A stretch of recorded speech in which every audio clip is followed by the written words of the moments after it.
Thank you so much, Nadia. And good morning, everybody. Good morning. Right, yesterday when I was moderating the panel, there was a comment about data. So today we're going to expand and explore that a little bit more.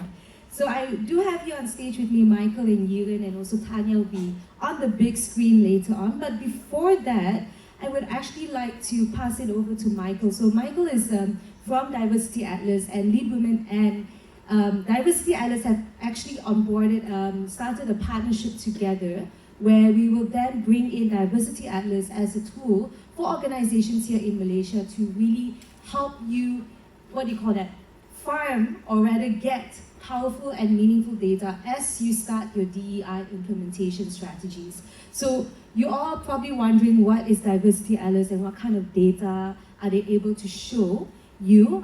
All of you have completed the survey, right, that we've continuously reminded you yesterday. So I will pass it over actually now to Michael to share what insights we have gathered from all your responses today. So Michael, over to you.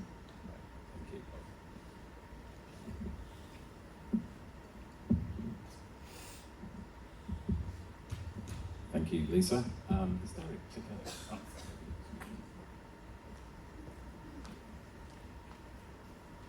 I got one of these this morning, which for me means I'm 20 years younger, so it's been absolutely fantastic today. Yes, so we're talking about data, and in a little while we're going to do what we call a reveal. Because when we look around the room, there's the presentation. Can we go to the next slide? When we're talking about data, what we typically look at is the data that we've already got, the data that we know, the data that we use. So if we're looking around the room today, what data do we see around us today? We see some empty chairs, we look around, is it mostly men, is it mostly women? What about the data we haven't seen? What does that look like? And that's when we start talking about things like, go to the next slide. Go to the next slide, please. Oh, there we go. Survivorship bias.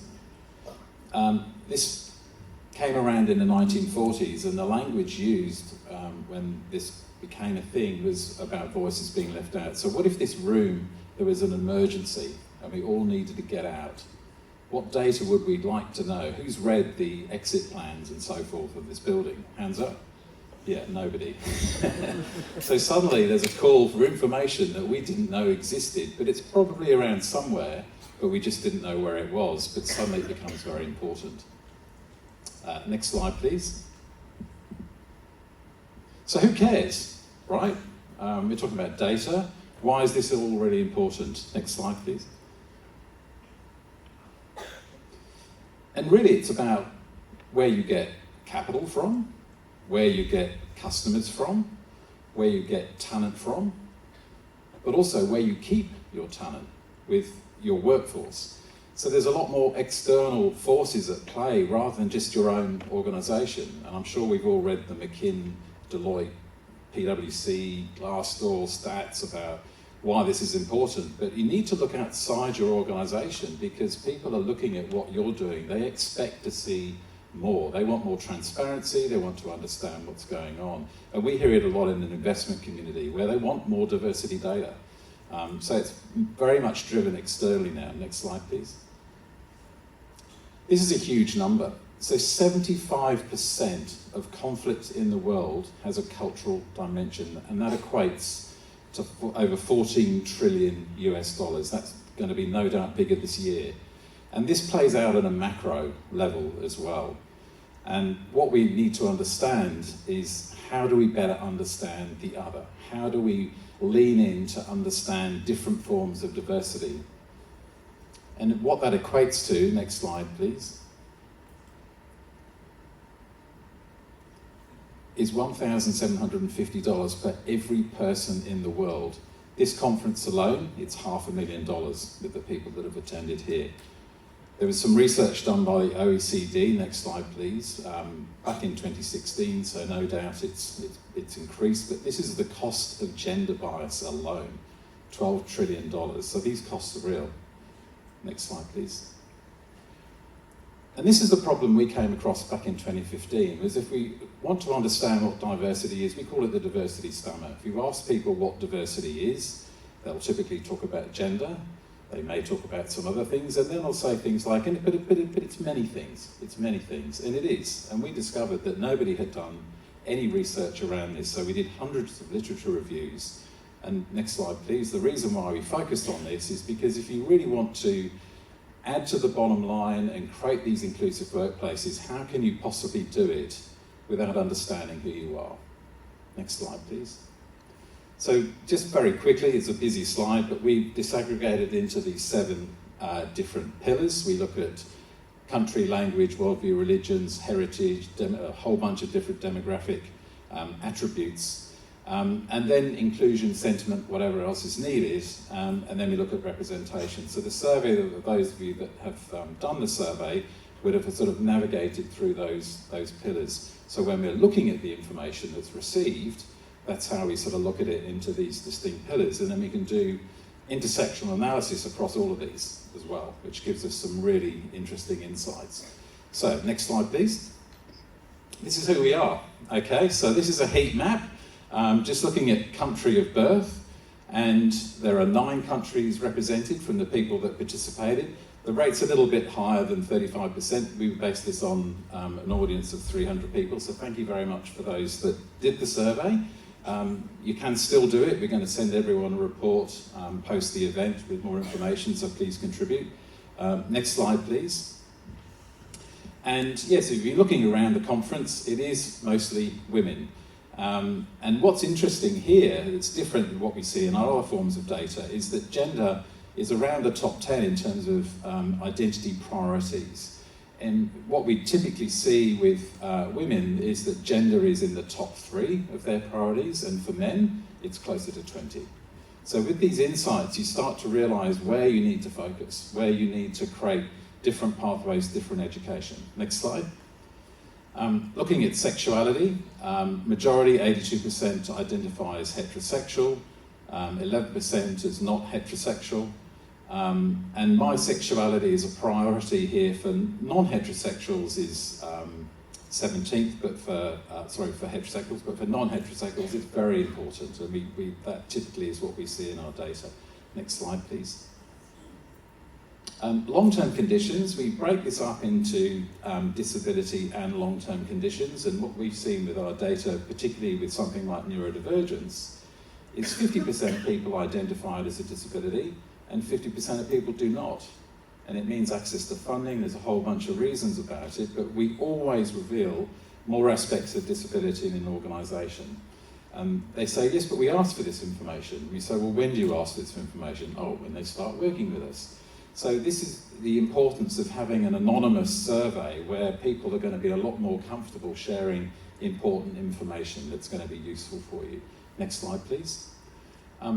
And we can see here that the majority of people aren't here living with a disability, unless you pick the yellow pill today.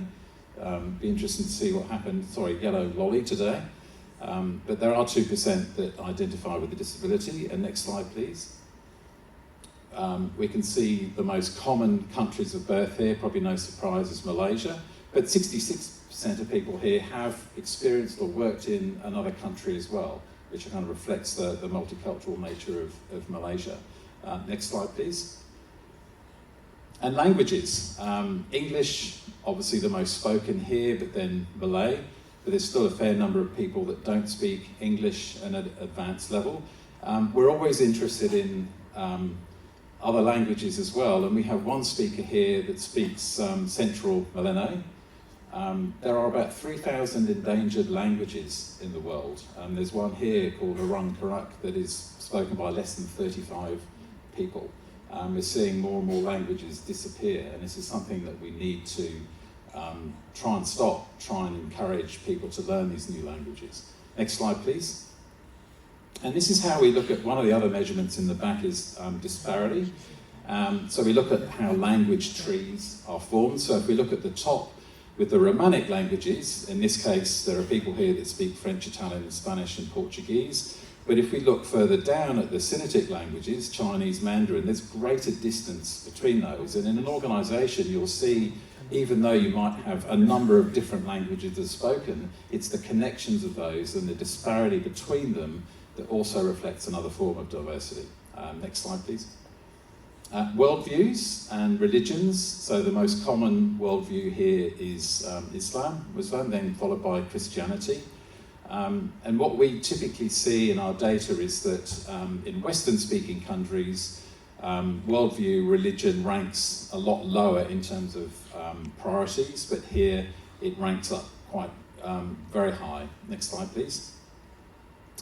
And we look at the past, where we see our ancestry coming from, and how you see it today. And it's interesting because we always see different shifts, yet for some people they carry around their ancestry identity, and that's how people see them, but it's not how people see themselves. That may have changed. So this is all about how we can meet people where they are, how they see themselves. Next slide, please.